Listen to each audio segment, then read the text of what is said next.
It was March 14th, in the brutal, pristine expanse of the Canadian high Arctic.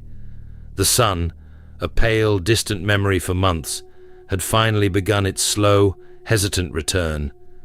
For the 6 members of the Aurora Expedition, this meant a slight reprieve from the perpetual night, a chance to intensify their geological survey of an uncharted glacial basin known only as Sector Rho. Led by Dr. Aris Thorne, a man whose quiet intensity was matched only by his profound respect for the unforgiving wilderness, the team was a picture of professional competence. They were a tight-knit group: seasoned geologists, a communications specialist, a medical officer, and a local Inuit guide, Elias, whose knowledge of the ice and its moods was unparalleled. Their base camp, a cluster of advanced, insulated modules, was nestled in a shallow depression, a tiny beacon of humanity against the overwhelming white. For nearly 3 months, their reports had been consistent, almost mundane. Weather conditions, equipment checks, geological samples, satellite data uploads. They spoke of the immense beauty, the profound isolation, the subtle shifts in the ice. Their final scheduled satellite check-in was set for 18 UTC, a routine that had become as ingrained as the rising and setting of the phantom sun. That morning, Aris Thorne had sent a series of encrypted data packets along with a high-resolution image. It was a photograph taken from their main module, looking out across the basin. The caption read simply, "Approaching new formation, Rho 7. The image itself showed nothing immediately alarming, just a vast, undulating field of snow and ice stretching towards a distant, jagged ridge. But in retrospect, the light in the photograph, it was different, too sharp, too cold. The Arctic, in its vast, indifferent silence, often holds secrets it never intends to relinquish. The first missed check-in wasn't met with alarm. Delays were common. Equipment failures, sudden whiteouts, even just the sheer exhaustion of working in such an extreme environment. The Aurora team had a 24-hour grace period before a full alert was triggered. But as the next scheduled check-in passed without a signal, a tremor of unease began to ripple through the coordination center in Resolute Bay. By the 3rd day of silence, the Canadian Joint Rescue Coordination Center initiated a full-scale search and rescue operation. Weather conditions, which had been unusually calm around Sector Rho, had begun to deteriorate rapidly. A major blizzard was brewing, threatening to engulf the entire region. Search planes, equipped with advanced thermal imaging and radar, were scrambled from various northern air bases. The vastness of the search area was staggering. Sector Rho itself spanned hundreds of square kilometers, a labyrinth of glacial valleys, ice formations, and snowdrifts that could swallow a small module whole.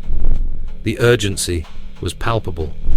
Every hour that passed, the chances of finding the Aurora team alive dwindled, especially with the impending storm. For nearly a week, the search continued, relentless and increasingly desperate. The blizzard hit with full force, grounding all air operations for days. When the skies finally cleared, the landscape had been utterly transformed. Fresh snow had fallen, erasing any tracks, filling any depressions, turning the familiar into an alien, featureless expanse. Then, against all odds, a faint signal was detected. A distress beacon, barely clinging to life, emanating from a location approximately 30 kilometers northwest of the original Aurora base camp. It was weak, intermittent, but unmistakably theirs. A specialized ground team, a composite of military personnel and experienced Arctic survivalists, was immediately deployed. What they found was not what anyone had expected. The Aurora base camp was intact, or mostly intact. The main module stood, its exterior scarred by ice and wind, but structurally sound. The smaller sleeping and storage modules were also present. There were no signs of a struggle, no indication of an animal attack, no evidence of a catastrophic equipment failure or fire. The snow around the camp was disturbed only by the footsteps of the rescue team. Inside the main module, everything was eerily pristine. Personal belongings were neatly stowed. Scientific equipment lay on workbenches, some partially disassembled, as if someone had simply stepped away for a moment. Food rations were untouched, water purifiers operational. The only thing missing were the 6 members of the Aurora Expedition. Their snowmobiles were gone, and their heavy-duty survival gear, the cold weather suits, the satellite phones, the portable emergency shelters, they were gone too. It was as if they had decided, in an instant, to pack the essentials and leave. But to where? And why? The distress beacon had been found miles away, near an anomaly in the ice. When the ground team reached that second location, they found not a camp, but a single mangled survival sled, half buried in a fresh drift. And attached to it, still transmitting its faint dying signal, was Aris Thorne's personal emergency beacon. Scattered around the sled were a few items: a dropped ice axe, a pair of snow goggles, and a small, hardened data drive. The drive, when recovered and analyzed, contained only one file: the high-resolution photograph Aris Thorne had sent hours before the silence fell. The image of the vast, undulating field of snow and ice stretching towards a distant, jagged ridge. But this time, looking closely, looking deeper into the digital data, a subtle distortion became apparent. A faint, almost imperceptible shimmer in the far distance, just at the base of the ridge. It was like a heat haze, but in a place where no heat should exist. And behind it, something darker, a smudge, a shadow that didn't belong. It was the last image, sent just hours before the silence fell, an image that defied explanation.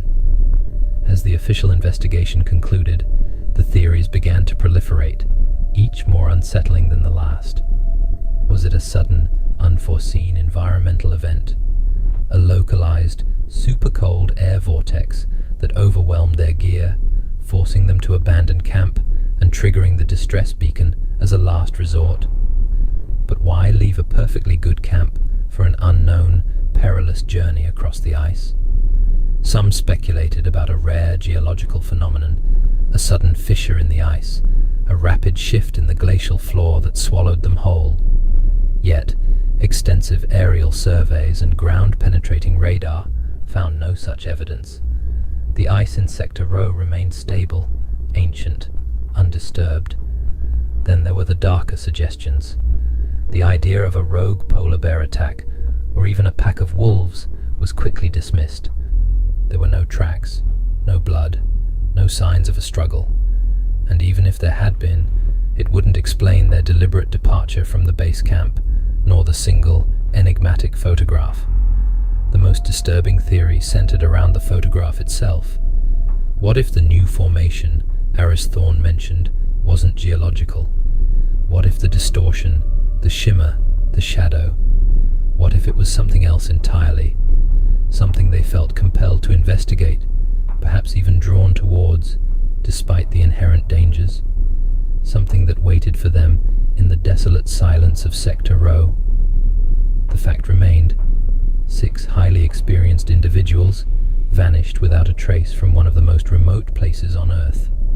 Their base camp pristine, their emergency beacon found miles away, transmitting from a shattered sled. And that one final photograph, hinting at something just beyond the frame, something just out of focus, forever calling into question the true nature of their disappearance. The Aurora Expedition joined the long, chilling list of those swallowed by the Arctic's indifference. The truth of what happened to the Aurora team remains trapped within that unforgiving landscape, frozen in time, beneath the endless ice. A mystery whispered only by the wind, under a sky that keeps its own counsel. And somewhere, out there, perhaps that faint, unidentifiable shimmer still dances on the horizon of Sector Rho, waiting for its next witness.